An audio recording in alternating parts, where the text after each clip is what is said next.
Hi hello नमस्कार, मी ऐश्वर्या स्वागत करते तुमचं होम शेफ ऐश्वर्या या माझ्या यूट्यूब चॅनलमध्ये। आता बाहेरची बाजारातली कुल्फी खाणं बंद करा आणि घरीच बनवा एकदम झटपट अशी मटका कुल्फी। इथे मी छान अशी मटका कुल्फी बनवलेली आहे, एकदम कमीत कमी साहित्यामध्ये आणि झटपट बनणारी ही मटका कुल्फी आहे। इथे मी मिक्सरच्या भांड्यामध्ये या छोट्या वाटीने 1 वाटी साखर, 1 वाटी काजू आणि 1 वाटी बदाम घेतलेली आहे। हे मिक्सरला या पद्धतीने याची पावडर बनवून घ्यायची आपल्याला या ड्रायफ्रूट्सची आणि साखरची। आता मी गॅस चालू करते आणि गॅसवरती ना आपल्याला एक कढई ठेवायची आहे आणि त्या कढईमध्ये मी अर्धा लिटर दूध घेते।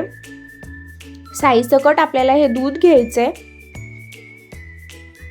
आणि या दुधाला आपल्याला ढवळून घ्यायचे आणि एकदम कमी गॅसवरती ना आपल्याला हे दूध छान असं उकळून घ्यायचे। हे पाहू शकता दुधाला मस्त अशी उकळी आलेली आहे। परत एक 5 ते 10 मिनिटं आपल्याला दूध उकळून घ्यायचे। दूध आपल्याला आटवून घ्यायचे, 60% इतकं आपल्याला दूध आटवून घ्यायचे। एकदम झटपट बनते ही कुल्फी।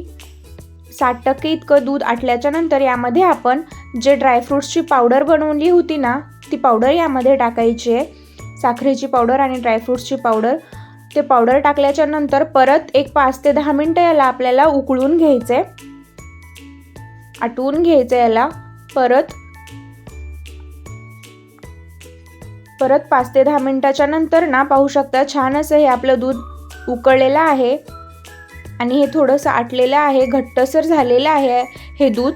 आता हे दूध ना आपल्याला थंड होऊ द्यायचे। मी गॅस बंद करते। गॅस बंद करून आपल्याला हे दूध पूर्णपणे थंड करून घ्यायचं आहे। जर तुम्ही माझ्या चॅनलला अजून सबस्क्राईब केलं नसेल तर प्लीज चॅनलला सबस्क्राईब करा, लाईक शेअर आणि कमेंटही करा। इथे ना मी दूध पूर्ण थंड करून घेतलेली आहे, छान असं हे घट्टसर झालेलं आहे। आता हे आपल्याला मिक्सरच्या भांड्यामध्ये टाकायचे आणि फिरवून घ्यायचं हे दूध। मिक्सरच्या भांड्यामध्ये टाकून मी याला छान असं या पद्धतीने फिरवून घेते। आता हे जे मी दूध मिक्सरच्या भांड्यात फिरवून घेतलेली आहे ना ते दूध आपल्याला या मटक्यामध्ये टाकायचे। छान असे हे मटके भरून घ्यायचे। या उन्हाळ्यामध्ये घरच्या घरी मस्त अशी मटका कुल्फी तुम्हीही नक्कीच बनवा, एकदम कमी साहित्यामध्ये आणि झटपट बनणारी ही मटका कुल्फी आहे। बाहेरची मटका कुल्फी खाण्यापेक्षा या पद्धतीची मटका कुल्फी नक्कीच बनवा आणि यावरती छान असे आपल्याला ड्रायफ्रूट्स टाकायचे आहेत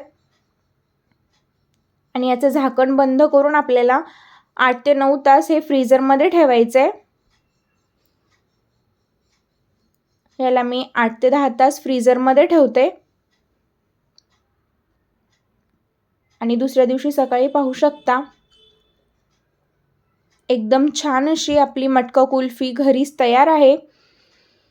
एकदम घट्टसर बनते, एकदम क्रीमी मलाईदार अशी मटका कुल्फी तयार आहे। तुम्हीही घरी एकदा नक्कीच बनवा या पद्धतीची मटका कुल्फी आणि नक्की कमेंट करून सांगा की कशी झाली होते ते। अशाच नवनवीन रेसिपीजसाठी चॅनलला नक्की सबस्क्राईब करा। Thank you for watching.